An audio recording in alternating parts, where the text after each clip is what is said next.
Assalamualaikum warahmatullahi wabarakatuh. Bismillah, alhamdulillah, assalatu wassalamu ala rasulillah Sayyidina wa maulana Muhammad ibn Abdillah la nabiyya ba'dah wa ala alihi wa man tabi'ah minat dunya ilal qiyamah. La hawla wa la quwata illa billah amma ba'du. Hadirin ma'asyiral muslimin hafizakumullah.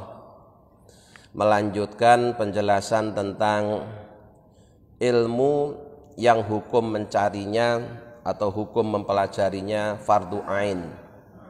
Fardu ain itu kewajiban pribadi yang tidak boleh diwakilkan kepada orang lain, dan bila tidak dilakukan dia berdosa. Ada 3 ilmu yang hukum mempelajarinya adalah fardu ain. Pertama yaitu ilmu mengenal Allah, ilmu yang terkait dengan keimanan. Yang kedua, ilmu yang terkait dengan ahwalul qalbi, hal-hal yang berkaitan dengan hati, dengan akhlak.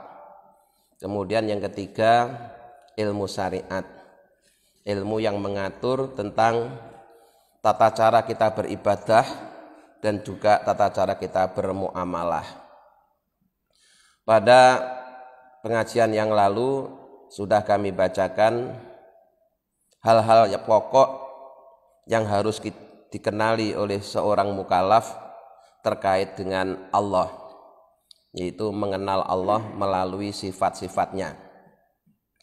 Kemudian di samping itu seseorang juga harus beriman dengan malaikatnya Allah, yaitu hambanya Allah yang tidak pernah durhaka kepadanya dan selalu melaksanakan perintahnya. Malaikat tidak pernah makan, tidak pernah minum. Kemudian malaikat itu jumlah aslinya hanya Allah yang tahu karena saking banyaknya. Kita hanya diwajibkan mengetahui yang 10 macam saja, yang masing-masing punya tugas yang berbeda-beda. Berikutnya, wa ya'rifa, dan harusnya seorang mukallaf itu mengetahui anna lahu kutuban, bahwasanya Allah itu memiliki beberapa kitab munazzalatan yang diturunkan kepada para rasul dan juga sebagian kepada para nabi. Dari semua kitab Allah yang Allah turunkan kepada rasul dan nabi, yang wajib diketahui itu cuma 4: Taurat, Injil, Zabur, dan Al-Quran. Taurat diturunkan kepada Nabi Musa, Injil kepada Nabi Isa, Zabur kepada Nabi Dawud, dan Al-Quran kepada Nabi Muhammad sallallahu alaihi wasallam. Wa kulluha mansukhatun bil Quran. Dari keempat kitab itu kemudian terhimpun di dalam Al-Quran. Artinya dengan diturunkannya Al-Quran, maka kitab-kitab suci Allah yang diturunkan sebelumnya itu sudah tidak berlaku lagi, karena semuanya sudah tercakup di dalam Al-Quran. Kemudian Al-Quran itu terhimpun di dalam Ummul Kitab atau Ummul Quran, yaitu suratul Fatihah, terdiri dari 7 ayat. Kemudian Al-Fatihah dihimpun lagi dalam Bismillah, ayat yang pertama. Kemudian Bismillah itu dihimpun lagi dalam titiknya huruf ba. Artinya semua itu berasal dari satu titik dan akan kembali kepada satu titik, yaitu Allah Subhanahu wa ta'ala. Wa ayya'rifa anna lahu rusulan. Di samping itu seorang mukallaf juga harus mengetahui bahwa Allah itu memiliki beberapa utusan yang terdiri dari manusia. Bukan hanya malaikat, tapi juga ada utusan yang berasal dari jenis manusia, karena malaikat itu juga utusan. Nah, di samping utusan Allah dalam bentuk malaikat, Allah juga punya utusan dari jenis manusia. Arsalahum ilal khalqi, yang Allah utus kepada semua makhluk. Awaluhum Adamu alaihissalam, Rasul Allah yang pertama yaitu Nabi Adam alaihi salam. Di Nabi Adam itu selain sebagai manusia pertama juga sekaligus sebagai Rasul pertama. Artinya tidak ada jenis manusia sebelum Nabi Adam. Kemudian wa akhiruhum Muhammadun sallallahu alaihi wasallam. Rasul Allah dari jenis manusia yang terakhir yaitu junjungan kita Nabi Muhammad sallallahu alaihi wasallam. Nah, kemudian jumlah Rasul Allah itu juga sangat banyak sekali. Terjadi ikhtilaf di kalangan para ulama.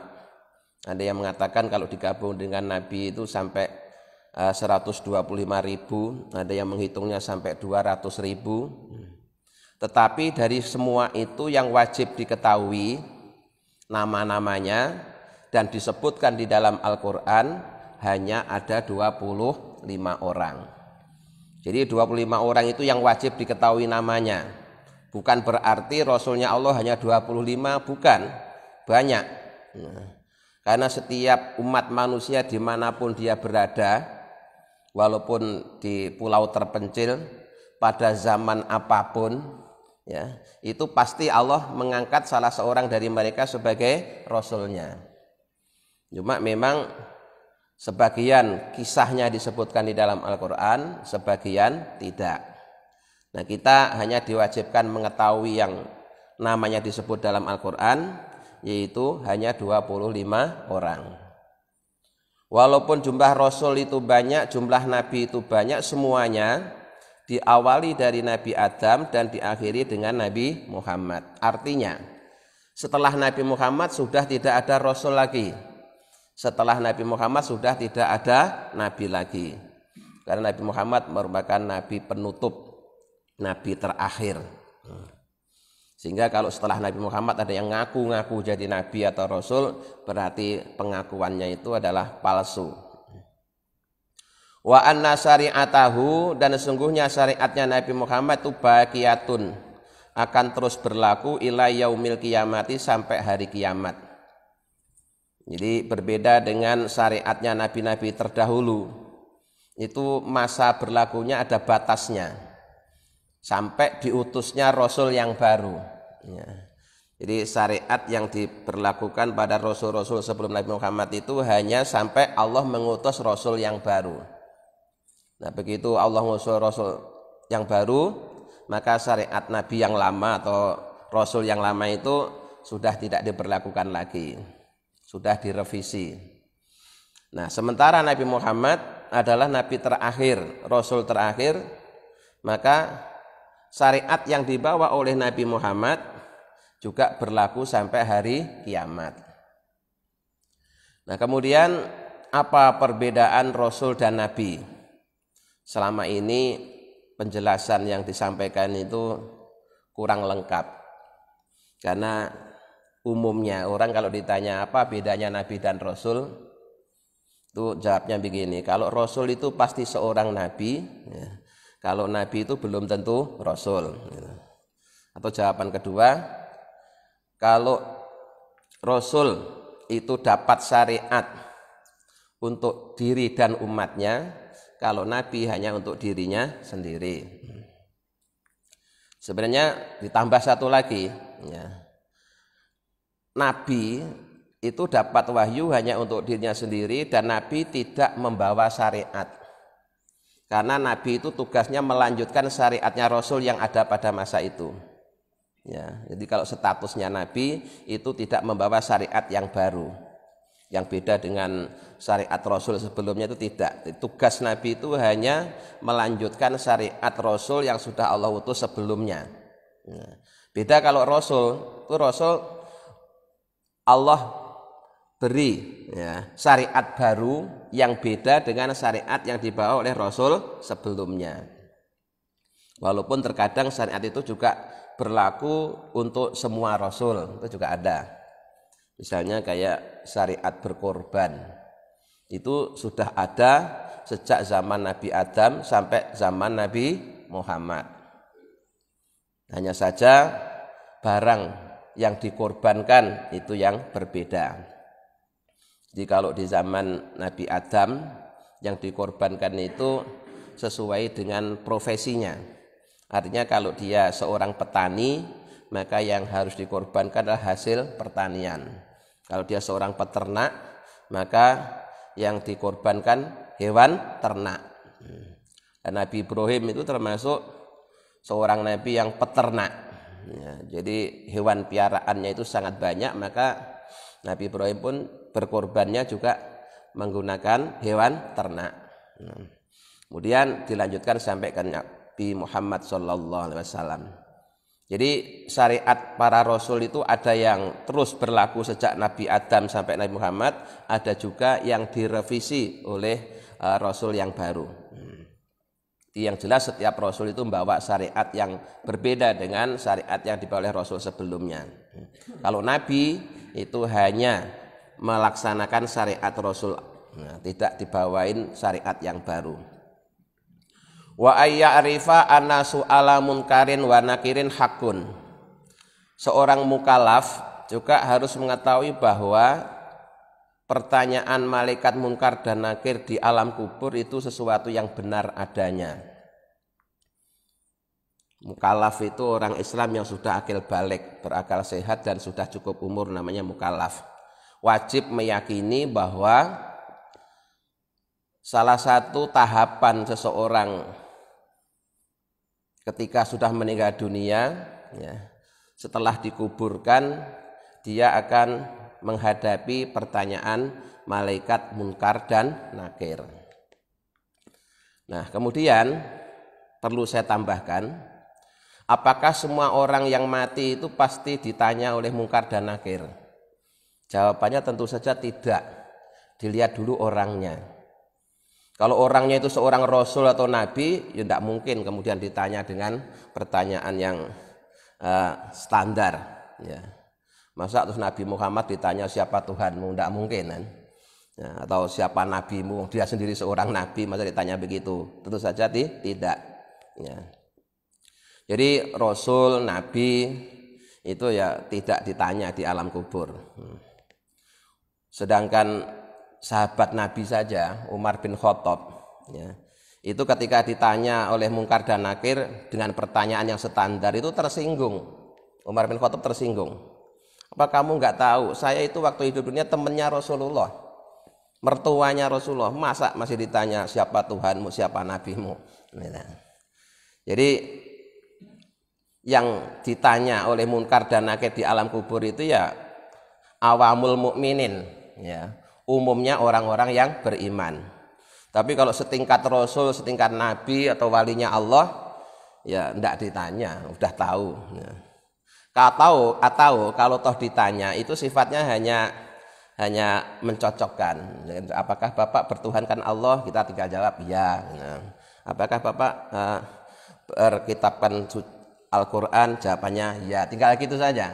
Ya. Sekedar ngikuti prosedur tetap malaikat munkar dan nakir. Tapi kalau yang ditanya itu awamul mukminin, orang-orang beriman yang awam, ya ditanya sesuai standar itu, siapa Tuhanmu, ya, siapa nabimu, apa kitabmu. Bahkan saya selalu menambahkan satu lagi itu.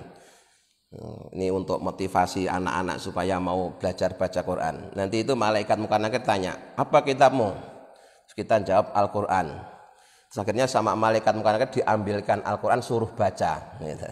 Kalau ternyata nggak bisa, berarti jawabannya bohong. Iya kan, ngakunya kitabnya Al-Quran, disuruh baca ternyata nggak bisa, berarti kan bohong. Ya, malaikat memang langsung percaya begitu saja. Tahu kan orang kita ini suka bohong. Jadi begitu ditanya apa kitabmu, kita jawab Al-Quran, ambilin Al-Quran, suruh baca. Kalau nggak bisa, berarti jawabannya bohong. Nah, jadi ada tahapan di mana ketika orang sudah meninggal dunia kemudian dikuburkan, dia akan menghadapi pertanyaan munkar dan nakir. Nah, lalu bagaimana dengan orang yang ketika mati tidak dikuburkan, ya, atau tidak diketahui jasadnya karena jasadnya hancur atau jasadnya terbakar jadi abu atau jasadnya dimakan binatang buas? Apakah mereka itu juga tetap menghadapi pertanyaan munkar dan nakir? Jawabannya iya. Karena yang namanya alam kubur itu bukan kuburan. Ya. Yang namanya alam kubur itu bukan kuburan. Sehingga setiap orang yang mati pasti masuk ke alam kubur walaupun jasadnya tidak dikuburkan. Jangan dikira kalau begitu jasadnya dibakar aja jadikan abu biar nanti tidak ditanya di alam kubur, tidak bisa. Ya, tetap semua yang mati walaupun tidak ada kuburannya, jasadnya dibakar jadi debu atau dimakan oleh beberapa binatang, tetap dia akan memasuki alam kubur. Ya, tetap akan memasuki alam kubur. Kalau mau bebas dari pertanyaan alam kubur, ini hanya cerita anekdot. Ikuti aja Abu Nawas. Abu Nawas itu ceritanya ketika mau mati pesan nama istrinya supaya dikafani pakai kain kafan bekas mukena yang sudah lecek, yang sudah lama. Alasannya apa? Supaya nanti tidak dibangunin mak mungkar dan nakir. Kenapa? Dikira ini mayat lama. Karena kafannya sudah lecek berarti ini mayat lama, tidak usah dibangunin, tidak usah ditanyain. Itu guyonannya Abu Nawas. Nah, secara umum ya, secara umum orang yang beriman akan menghadapi pertanyaan mungkar dan nakir, dan pertanyaannya itu sudah dibocorkan, Mak. Enaknya itu gitu ya. Ibaratnya ujian itu pertanyaannya plus jawabannya sudah dibocorkan, tinggal meyakini aja. Jadi kalau kita ditanya siapa Tuhanmu, jawabannya Allah. Kan sudah dibocorkan kan ya. Apa ada ujian yang pertanyaannya dan jawabannya sudah dibocorkan? Tidak ada, kecuali justru malah ujian di alam kubur. Tanya apa kitabmu, Al-Quran. Siapa nabimu, Muhammad. Siapa saudaramu, semua orang mukmin saudaranya. Nah, yang perlu juga diketahui kalau ditanya siapa bapakmu, nah itu ternyata jawabannya bukan bapak kandung kita, Pak. Ya, mumpung kita belum mati, nanti supaya jawabannya nggak keliru. Jadi kalau nanti kita ditanya siapa jawab bapakmu, jawabannya adalah Nabi Ibrahim. Ya, Nabi Ibrahim yang jadi bapak kita itu. Kenapa? Karena Nabi Ibrahim itu bapak tauhid. Ya, bapak tauhid. Maka nanti kalau di alam kubur kita ditanya siapa bapakmu, jawabannya bukan bapak kandung kita, tapi Nabi Ibrahim. Untung kita sudah tahu. Kalau belum tahu terus dijawab bapak kita sendiri, malaikat tidak kenal. Siapa itu? Nah, jadi yang dimaksud dengan bapaknya orang mukmin itu ya Nabi Ibrahim, karena bapak tauhid. Nah, wal hasro dan kumpul, wan nasro dan berkumpul juga, hakun artinya dikumpulkan di padang mahsyar setelah bangkit dari kubur, dikumpulkan di padang mahsyar. Itu juga sesuatu yang benar, pasti akan terjadi, harus kita yakini adanya. Wal jannata dan adanya surga, wan naro dan neraka itu hakun juga benar adanya. Nah, wal hisaba kemudian perhitungan amal, wal mizana dan penimbangan amal itu hakun juga benar adanya. Jadi kita harus yakin bahwa nanti itu setelah orang dibangkitkan dari alam kubur, ya, ketika kiamat sudah datang, mereka akan dikumpulkan di padang mahsyar. Kemudian menunggu ya proses berikutnya. Kemudian ada yang juga harus diyakini keberadaannya, yaitu adanya surga dan neraka. Kemudian adanya hisab, perhitungan amal. Yang diperhitungkan itu adalah sejak kita balik sampai kita mati. Ya, sejak kita balik sampai kita mati. Kalau belum balik, itu kalau toh ada kebaikan itu diikutkan orang tuanya. Ya. Jadi kalau ada anak kecil belum balik terus dia sudah bisa baca Quran, dia bisa sholat, maka pahalanya itu untuk orang tuanya, karena dia sendiri belum punya raport. Dan nanti kalau sudah balik, maka kebaikan maupun keburukan itu menjadi tanggung jawabnya sendiri. Itu yang akan dimintai pertanggungjawaban oleh Allah. Nah, kemudian juga pertanyaannya sama dengan tadi pertanyaan kubur, apakah semua orang nanti akan dihisab? Jawabannya juga tidak. Ya, jawabannya juga tidak. Bahkan sepertiga dari umat Nabi Muhammad itu nanti tanpa menjalani hisab. Yadkhulunal jannata bighairi hisab. Ya. Sepertiga dari umat Nabi Muhammad, sebagaimana saya sampaikan pada Sabtu yang lalu, itu akan masuk surga tanpa hisab. Jadi yang dihisab itu yang awam, yang biasa, yang umum, itu akan dihisab. Yang dihisab itu apa?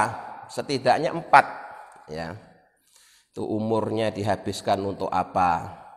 Kemudian ilmunya digunakan untuk apa? Khusus untuk harta, Pak. Itu pertanyaannya 2. Didapat dari mana, digunakan untuk apa? Jadi yang pertanyaannya 2 itu khusus untuk harta. Nah, itu nanti orang yang paling banyak hartanya tentu pemeriksaannya juga paling lama. Ya. Yang paling banyak hartanya tentu pemeriksaannya juga paling lama. Maka di antara 10 sahabat Nabi yang sudah dapat kabar gembira sebagai ahli surga, itu ada satu orang yang paling kaya, itu ya yang nomor ke-10. Nah, kenapa? Periksanya lama kan. Padahal dia orang yang sangat kaya dan hartanya itu selalu dipakai untuk membantu Rasulullah. Nah, jadi khusus harta pertanyaannya 2, didapat dari mana, digunakan untuk apa. Kemudian setelah dihitung masih juga ditimbang. Nah, kenapa kok masih ditimbang? Dan timbangan ini yang paling menentukan. Ya. Yang paling menentukan tadi bukan hitungan tapi timbangan. Karena di dalam Al-Quran itu yang banyak disebut itu adalah famay ya'mal miskola dzarratin. Itu miskola dzarrah itu ukuran timbangan. Ya. Jadi bisa jadi hitungannya itu sama, tapi setelah ditimbang ternyata beda. Bisa jadi hitungannya lebih banyak keburukannya hitungannya, tapi setelah ditimbang ya lebih berat kebaikannya. Itu bisa terjadi. Makanya yang paling menentukan itu saat ditimbang itu. Nah, kemudian dari sekian amal soleh yang timbangannya paling berat, ya itu adalah ya la ilaha illallah, atau setidaknya ya tasbih. Ya, pokoknya itulah. Subhanallah walhamdulillah wa la ilaha illallah wallahu akbar, itu adalah kalimat-kalimat yang timbangannya paling berat. Maka dulu dalam kajian Al-Hikam ketika saya menyampaikan keutamaan zikir la ilaha illallah, itu ada penjelasan bahwa kelak itu ada orang di akhirat dia punya catatan amal buruk sebanyak 99 lembar ya, 99 lembar yang lembarannya itu luasnya sejauh mata memandang. 99 lembar keburukan semua yang panjang dan lebarnya itu sejauh mata memandang. Itu buruk semua. Nah, setelah itu dia mengeluarkan catatan kecil sebesar kartu nama. Ya, sebesar kartu nama. Nah, di catatan yang kecil ini tertulis la ilaha illallah. Kemudian ditimbang keburukan yang 99 lembar yang sejauh mata memandang ditimbang dengan kartu nama yang kecil ini. Ya, itu ternyata masih lebih berat yang kartu nama ini. Kenapa? Karena kartu namanya isinya la ilaha illallah. Maka selama orang masih berpegang teguh pada la ilaha illallah pasti masuk surga. Jadi yang masuk neraka itu karena la ilaha illallah rusak. Kalau la ilaha illallahnya tidak rusak pasti dia akan masuk surga. Karena miftahul jannah la ilaha illallah. Kalimatani khafifatani ala lisan sakilatani fil mizan habibatani ilar rahman subhanallah wa bihamdihi subhanallahil adzim. Ada 2 kalimat ya yang ringan diucapkan di lisan tapi berat di timbangan dan dicintai oleh Allah, yaitu subhanallah wa bihamdihi subhanallahil adzim. Jadi amalan-amalan tersebut termasuk amalan-amalan yang timbangannya itu paling berbobot. Maka nanti di samping ada hisab ada penimbangan amal, karena yang paling menentukan adalah penimbangannya ini. Wasirata hakun. Kemudian juga ada yang namanya sirat, jembatan yang dibentangkan di atas neraka. Ya. Semua orang akan melewatinya dengan keadaan yang berbeda-beda. Ada yang melewatinya secepat kilat, ada yang melewatinya secepat pesawat, ada yang secepat kereta api cepat, bus malam cepat, yang serba cepat. Sampai ada orang yang lari, jalan santai, merangkak, sampai ngesot. Bahkan ada juga yang bergelantungan. Tergantung dari amal masing-masing orang. Sirat. Nah, Rasulullah yang berhasil menyeberang paling duluan secepat kilat, sesampainya di seberang sana Rasulullah mendoakan dan menunggu umatnya. Wa ayya'rifa, dan seorang mukallaf juga harus meyakini dan mengetahui anal qadra, sesungguhnya kepastian Allah, khairahu, baiknya qadar, wa syarrahu, dan buruknya qadar itu minallahi ta'ala, dari Allah ta'ala. Ini rukun iman yang keenam, percaya dengan qadha qadarnya Allah, qadha qadar yang baik maupun qadha qadar yang buruk. Ini sudah berulang-ulang kami sampaikan cara meyakini qadha qadarnya Allah. Jadi yang baik ada dua, yang buruk ada dua. Yang baik itu kalau kita ditakdir ibadah, maka ibadah itu harus dilakukan dengan ikhlas. Kemudian yang baik kedua itu nikmat. Kalau kita dikasih nikmat oleh Allah, ditakdirkan dapat nikmat, harus bersyukur. Kemudian yang buruk juga dua. Yang buruk juga dua. Pertama, ketika seseorang ditakdir berbuat maksiat, maka dia harus bertaubat. Jadi kalau takdirnya itu maksiat, itu bukan diterima dengan ikhlas atau syukur, tidak, tapi tobat. Kalau takdir buruknya dalam bentuk musibah, diterima dengan sabar. Yang penting cara nerimanya, jangan sampai keliru. Ditakdir maksiat malah bersyukur. Loh, ini kan udah takdirnya Allah, harus disyukuri, harus diterima dengan ikhlas. Padahal takdirnya dalam bentuk maksiat. Jadi kalau maksiat bukan disyukuri atau diterima dengan ikhlas, tapi harus segera bertaubat. Kalau musibah bersabar, itu caranya. Di semuanya la yajri syai'un fil wujudi illa bi iradatihi wa masyiatihi. Tidak akan berjalan sesuatu pun yang wujud kecuali atas kehendak dan keinginan Allah. Semuanya ini terjadi atas iradah dan masyiahnya Allah. Harus diyakini begitu. Yang baik maupun yang buruk itu terjadi atas kehendak Allah. Tapi nanti ada hikmah di balik kejadiannya itu. Jadi kayak kemarin dalam Al-Hikam sudah kita bacakan penjelasannya. Mengapa orang mukmin itu kadang-kadang juga jatuh dalam perbuatan dosa? Ternyata hikmahnya supaya dia tidak ujub.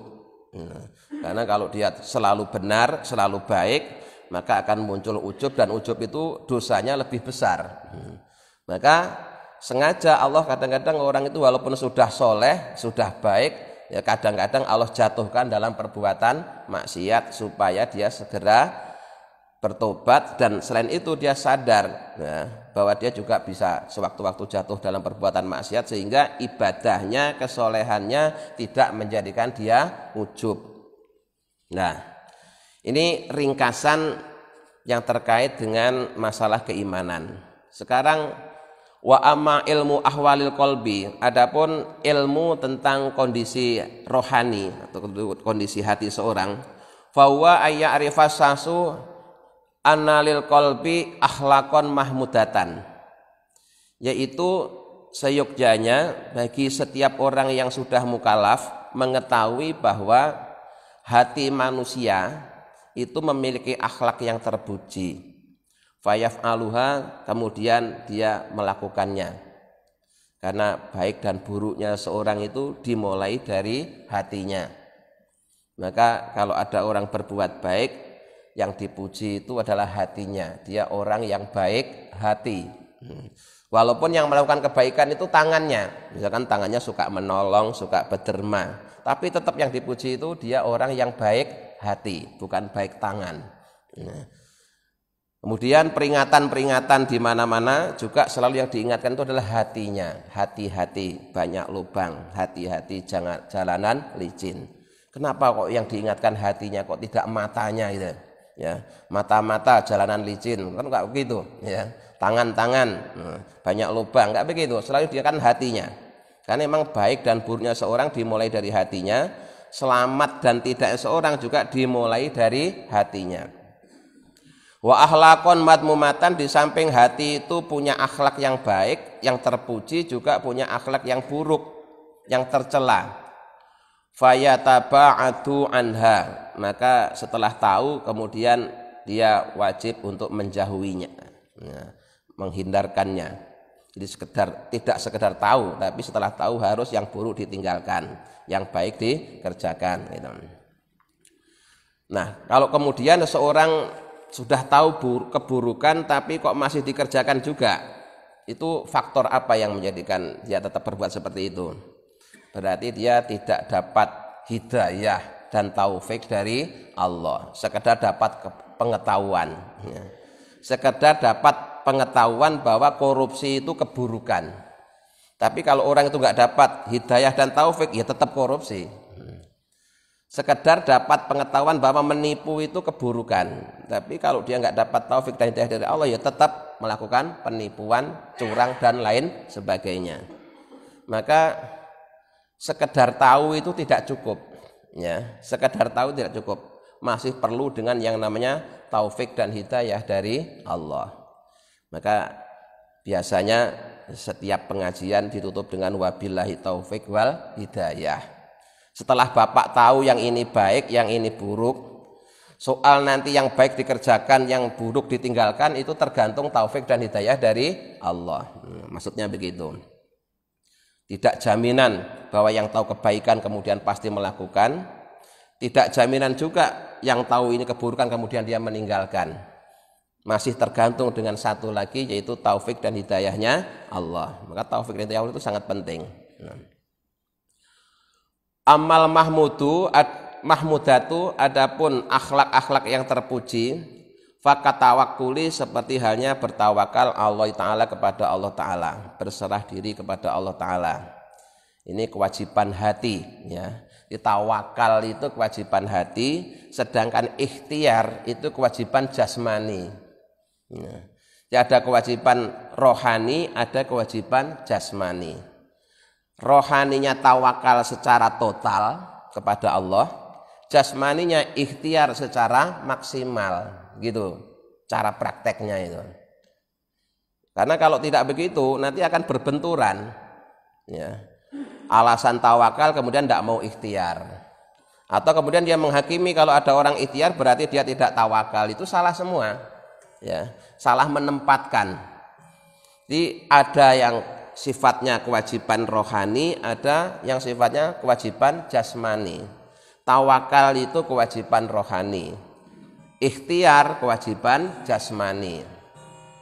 Maka kedua-duanya harus dijalankan. Contohnya, ya, kalau kita sedang sakit, yakinlah, berserah dirilah kepada Allah bahwa yang bisa menyembuhkan hanya Allah. Itu keyakinan kita. Tapi jasmani kita ya ikhtiar, ya berobat, ya minum obat, ya berobat ke dokter dan seterusnya. Itu ikhtiarnya. Tapi keyakinan kita tetap nanti yang menyembuhkan itu adalah Allah, bukan dokter, bukan obat. Dokter obat itu tidak bisa menyembuhkan. Dokter buktinya juga bisa sakit, bisa mati. Ya. Yang bikin obat aja juga bisa sakit, bisa mati. Yang nyembuhin Allah. Nah, jadi antara tawakal dan ikhtiar jangan dibenturkan, tapi tempatkan pada posisi yang tepat, yaitu ada kewajiban rohani, ada kewajiban jasmani. Ditawakalnya secara total kepada Allah, jasmaninya ikhtiar secara maksimal. Buktinya ya, para sahabat Nabi itu kan orang-orang yang tawakal tapi juga ikhtiar secara maksimal. Nah, kadang-kadang orang salah memahami, dengan alasan tawakal terus nganggur, bermalas-malasan, ngongkang-ngongkang. Tawakal. Itu tawakalnya orang bodoh itu, ya. Itu yang mencederai ajaran tasawuf itu kalau begitu, ya. Alasan Sebenarnya aslinya itu pemalas, tapi kemudian berlindung di balik tawakal. Aslinya pemalas berlindung di balik zuhud. Nah, itu yang mencederai ajaran tasawuf itu begitu. Itu harus diluruskan itu, ya. Harus diluruskan. Dah, wal ikhlasi, dan harus ikhlas. Ikhlas itu maknanya bersih, murni. Ya. Berulang-ulang kami sampaikan, ya, hakikat ikhlas itu yang tahu hanya Allah. Ya, yang hakikat ikhlas yang tahu hanya Allah. Kenapa? Karena ikhlas itu sirun min asrorillah, rahasia dari beberapa rahasia Allah. Berulang-ulang kan kami sampaikan, ada orang bertanya kepada Nabi Muhammad tentang hakikat ikhlas. Itu Nabi tidak bisa jawab. Nabi malah bilang, sebentar aku mau tanya dulu malaikat Jibril. Jibril, ini ada orang nanya apa itu hakikat ikhlas. Itu Jibril juga nggak bisa jawab. Terus malaikat Jibril menjawab, sebentar ya Rasul, saya mau nanya dulu sama Allah. Akhirnya malaikat Jibril nanya sama Allah, baru kemudian Allah ngasih penjelasan bahwa ikhlas itu adalah sirrun min asrori, kata Allah gitu. Rahasia dari beberapa rahasiaku yang aku letakkan ke dalam hati hambaku yang aku kehendaki. Jadi Allah sendiri yang akan meletakkan keikhlasan ke dalam hati seorang hamba yang Allah kehendaki. Siapa orangnya tidak tahu. Kalau kita tahu berarti bukan rahasia lagi. Namanya rahasia ya pasti tidak ada yang tahu, apalagi rahasianya Allah. Yang tahu ya cuma Allah. Nah, barangkali yang bisa kita ketahui itu tanda-tandanya ikhlas. Ya, itu bisa kita ketahui tanda-tandanya. Tapi kalau hakikatnya ikhlas hanya Allah yang tahu, karena itu memang rahasia Allah. Maka kemudian ulama membagi ikhlas itu menjadi 3 tingkatan, ya. Ikhlasnya orang awam itu beramal soleh karena Allah tapi masih ngelirik pahala, baik pahala di akhirat maupun keuntungan di dunia, ya. Jadi kalau sholat duha itu ya niatnya lillahi ta'ala, ingin dapat pahala di akhirat, ingin rezekinya di dunia lancar, itu ikhlasnya orang awam. Kemudian ikhlasnya orang khawas, beramal karena Allah, sudah nggak ngelihat imbalan di dunia tapi masih ngelirik imbalan di akhirat. Ya, sudah nggak mikir bahwa dengan amalan itu rezekinya akan lancar, urusannya akan mudah, itu udah nggak dilirik. Tapi dia masih berharap pahala dan surga di akhirat. Itu ikhlas kelas 2. Ikhlas yang paling tinggi, yang kelas 3, dia beramal karena Allah dan itu semuanya dilakukan karena cinta kepada Allah, sehingga sudah nggak ngelihat imbalan di dunia maupun imbalan di akhirat. Nah, karena kalau masih karena surga atau neraka kan bolak-balik jadi kritik kita. Nah, apa kalau tidak ada surga dan neraka terus kamu tidak nyembah Allah? Surga dan neraka itu kan cuma imbalan, bukan Allah. Jadi ada surga atau tidak, ada neraka atau tidak, Allah itu berhak untuk disembah. Maka nyembahnya juga jangan karena surga dan neraka.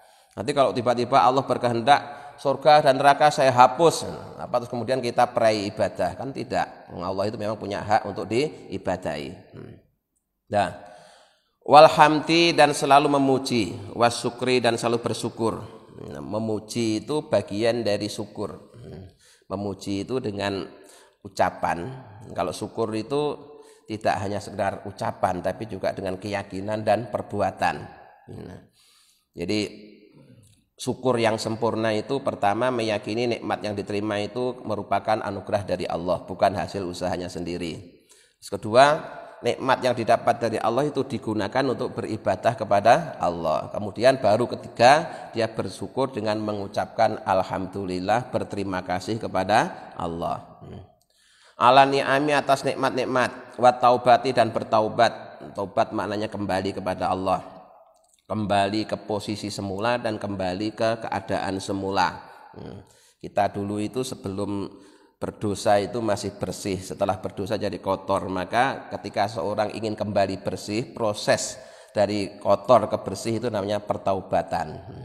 Sebelum kita berdosa itu kita dekat dengan Allah, kalimatnya seperti itu. Maka setelah kita berbuat dosa akhirnya jauh dengan Allah. Maka ketika orang yang jauh dari Allah ingin kembali dekat dengan Allah, prosesnya namanya taubat, kembali. Wa taubati, dan taubat minal ma'asi, dari perbuatan-perbuatan maksiat. Wal khaufi, dan takut, war rojai, dan roja, berharap. Ya, khauf dan roja ini dua hal yang selalu beriringan, ya. Seorang mukmin hendaknya terbang menuju Allah dengan menggunakan dua sayap, yaitu sayap khauf dan sayap roja, berharap dan takut. Nah, khauf dan roja itu kadang lebih baik banyak khaufnya daripada rojaknya. Bagi mereka yang masih muda, masih segar bugar, itu lebih baik banyak khaufnya daripada rojaknya. Ketika sudah tua, sudah fisik lemah, sakit-sakitan, lebih baik banyak rojaknya daripada khaufnya. Kemudian idealnya khauf dan rojak itu seimbang, karena bagikan dua sayap. Contoh khauf yang seimbang, khauf dan rojak yang seimbang, yaitu khauf dan rojaknya Sayyidina Umar bin Khattab.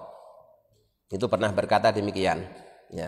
Seandainya nanti di akhirat ada pengumuman, semua orang masuk surga kecuali satu, itu saya khawatir, saya takut jangan-jangan satu itu saya.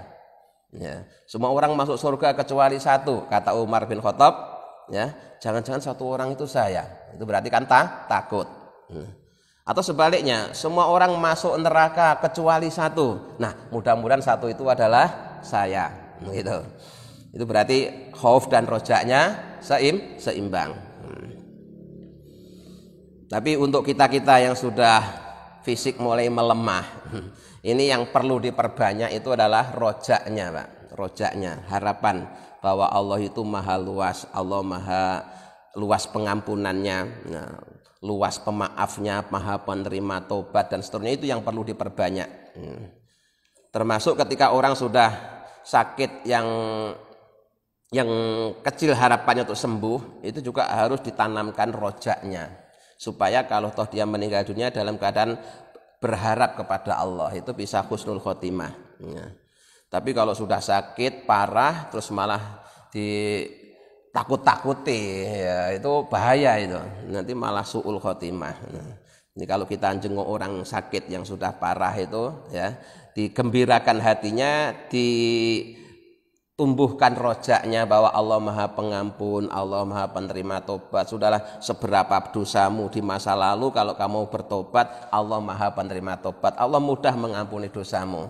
Karena kekuasaannya Allah, kerajaannya tidak akan rusak dengan dosa-dosamu itu. Nah, itu akhirnya tumbuh rasa optimis, rojak, itu bisa husnul khotimah.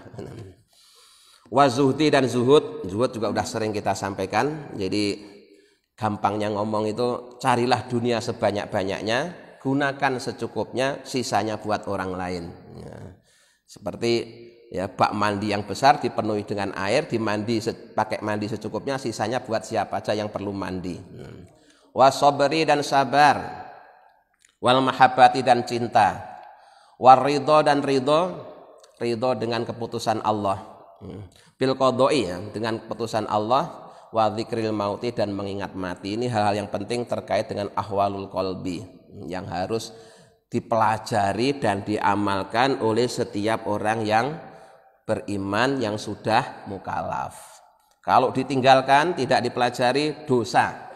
Karena status hukumnya fardu ain, kewajiban pribadi. Jadi kalau ini tidak dipelajari berarti meninggalkan kewajiban, berarti dosa meninggalkan kewajiban.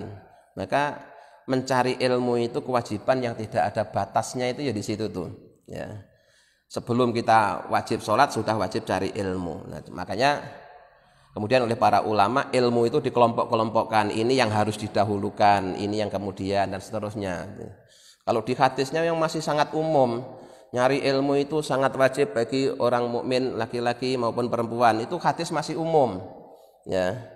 Tapi kemudian oleh para ulama dikelompokkan, ini loh yang paling mendesak untuk segera dipelajari. Ini kewajiban pribadi, ini kewajiban kelompok, ini sunnah, ini mubah dan lain sebagainya.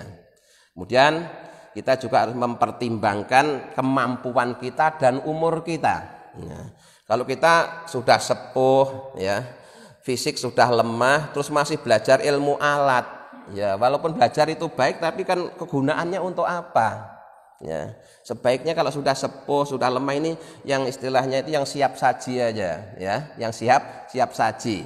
Jangan belajar ini resepnya apa ini, cara masaknya gimana, masih belajar usul fikih, belajar nahwu, sorob, Belajar baik, tapi kalau kemudian sudah sepuh, sudah lemah masih belajar hal-hal seperti itu, ya itu namanya tidak pandai memanfaatkan waktu. Ya.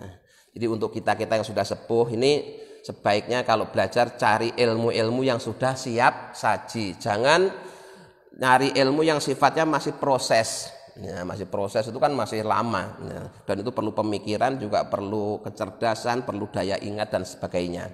Jadi walaupun secara umum belajar itu baik, tapi tetap ada prioritas ya, ilmu apa yang harus dipelajari, disesuaikan dengan kondisi kita. Nah, kecuali kalau kita masih muda, masih anak-anak, masih pelajar, ya itu harus belajar semuanya. Tapi kalau kita yang sudah tua ini ya yang siap saji sajalah, yang gampang-gampang saja, yang sekiranya bisa langsung diamalkan. Mudah-mudahan dengan bimbingan Allah kita bisa mengamalkannya. Amin ya rabbal alamin. Allahumma sholli ala sayyidina Muhammad wa ala sayyidina Muhammad alhamdulillahirabbil alamin. Allahumma inna nas'aluka imanan daima yaqinan shadiqa wa qalban khashi'an lisanan dzakira wa rizqan halalan wa ilman nafi'atan shalihah. Allahumma ij'alna wa auladana wa dzurriyyatina wa talamidana min ahlil ilmi wa ahlil khair walil ibadah. Wala taj'alna iyyahum min ahlil jahli wal ma'siyah. Rabbana atina fid dunya hasanah wa fil akhirati hasanah wa qina adzabannar. Subhana rabbika rabbil izzati amma yasifun wa salamun alal mursalin walhamdulillahi rabbil alamin. Assalamualaikum warahmatullahi wabarakatuh.